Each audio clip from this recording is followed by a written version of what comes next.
का टॉपिक है हमारा संपूरक कोण।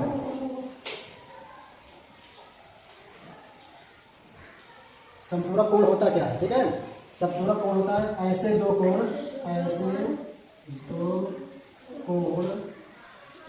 जिनका योग 180 अंश हो, तो उसे, ठीक है, उसे संपूरक कोण कहते हैं। तो उसे संपूरक कोण कहते हैं।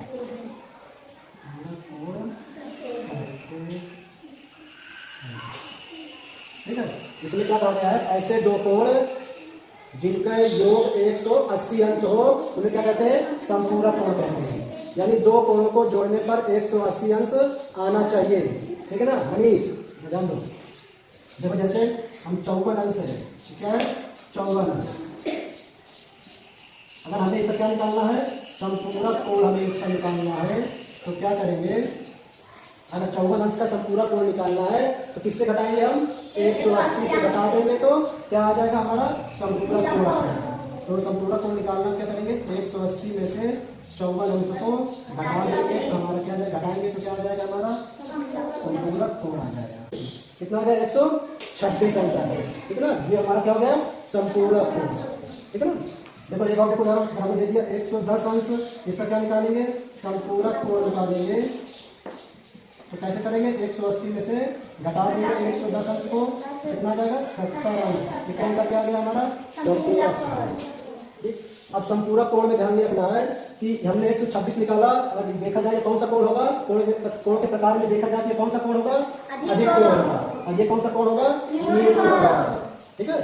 तो हमारे दो क्वेश्चन बन सकते हैं, अगर या संपूरक कोण क्या हो सकते हैं, संपूरक कोण अधिक कोण या न्यून कोण हो सकते हैं, सीधा अगर हमें संपूरक कोण निकालना हो, किसी भी कोण का संपूरक कोण निकालना हो तो उसको 180 से घटा देना है। अगर पता करना है कि दोनों संपूरक कोण है कि नहीं तो उन दोनों कोणों को जोड़ देंगे, अगर जोड़ने पे 180 अंश आएगा तो वो संपूरक कोण है। देखिए जैसे मेरा उदाहरण,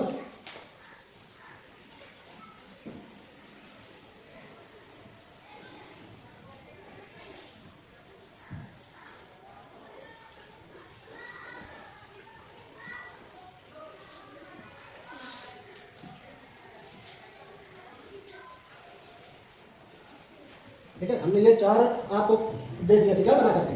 अब इसमें तुम्हें पता करना है कि कौन सा संपूरक कोण है, क्या ये संपूरक कोण हो सकते हैं, कि ये हो सकते हैं, कि ये हो सकते हैं। पूरा कोणों को अगर जोड़ने में कितना होना चाहिए, 90 अंश होना चाहिए। उसी प्रकार संपूरक कोणों को जोड़ने में कितना होना चाहिए, 180 अंश होना चाहिए। अब इनको अगर दोनों कोणों को जोड़ो, ठीक है, ये दोनों कोण है, दो ही कोण आएंगे, ठीक है, तीसरा कोण नहीं होगा इसमें, ठीक। तीन कोण हो और उनको जोड़ो तो 90 180 आ जाए तो संपूरक कोण होगा, गलत है। दो कोण होंगे तभी क्या आएंगे, संपूरक कोण होंगे। इनको जोड़ेंगे तो हमारा आएगा 190 अंश। कितना आएगा, 190 अंश। इनको जोड़ेंगे आएगा 180 अंश। इनको दोनों को जोड़ेंगे तो आएगा 190 अंश। इनको जोड़ेंगे तो आएगा 170 अंश। क्या आएगा, 170 अंश। क्या आएगा, 170। अब देखो इसमें से कौन सा आपको संपूरक कोण मिल रहा है, ये हमारा दूसरा कोण मिल रहा है 180 अंश। इन दोनों को जोड़ने पे ये क्या हो गए, हमारे दोनों क्या हो गए, संपूरक कोण हो गए। कोण पूछेगा, दूसरे में बताया कि दोनों है कि नहीं। पेपर में ऐसे चार ऑप्शन दे देगा कौन संपूरक कोण है, तो हमें इसी में टिक लगाना है। तो कैसे पता किया हमने, इसको जोड़ा तो 180 अंश आ रहा है तो संपूरक कोण है। अगर एक कोण दे दिया है, जिसे 72 अंश दे दिया है, दूसरा कोण निकालना हो तो 180 में से घटा देंगे तो संपूरक कोण आ जाएगा। बना दे रहा है, ये देखो ये क्या बनाते हैं, इसको क्या बोलते हैं, रैखिक युग्म। क्या बोलते हैं, रैखिक युग्म, रैखिक युग्म, ठीक है। ये पूरा कोण कितने अंश का होता है, पूरा कोण 180 अंश का होता है पूरा कोण। यहाँ से लेके यहाँ तक का पूरा कोण कितना होता है, 180 अंश। अब इनको दो भागों में बांट दिया गया है, कि देखो ये वाले भाग में बांटा गया है इसको, और इस वाले भाग में बांटा गया है। तो यही संपूरक कोण है ये, और इन दोनों कोणों को जोड़ेंगे तो कितना होगा, 180 अंश होगा। अगर एक कोण दे दिया है और दूसरा निकालना है तो कैसे करेंगे, 180 में से घटा देंगे, दूसरा कोण आ जाएगा। ये वाला कोण दे दे तो 180 से घटा दो, ये वाला निकाल के आ जाएगा। ये वाला कोण दे दे तो इसको निकाल दो, 180 से घटा दो। देखो समझो, जैसे दे दिया हमारा 80 अंश, कितना दे दिया, 80 अंश। अब कह रहा है ये दूसरा कोण बताओ, तो ये बिल्कुल वही ये संपूरक कोण है, ये बन रहा है। पूरा कोण कितने का होता है? पूरा कोण 180 का होता है, तो उसमें से 80 घटा दो तो कितना आ जाएगा? ये 100 आ जाएगा। ठीक है, जब 180 अंश में से हम 80 घटा देंगे तो कितना आ जाएगा हमारा? 100 अंश ये आ जाएगा। सभी बच्चे अब इन कोणों के संपूरक कोणों को ज्ञात करिए।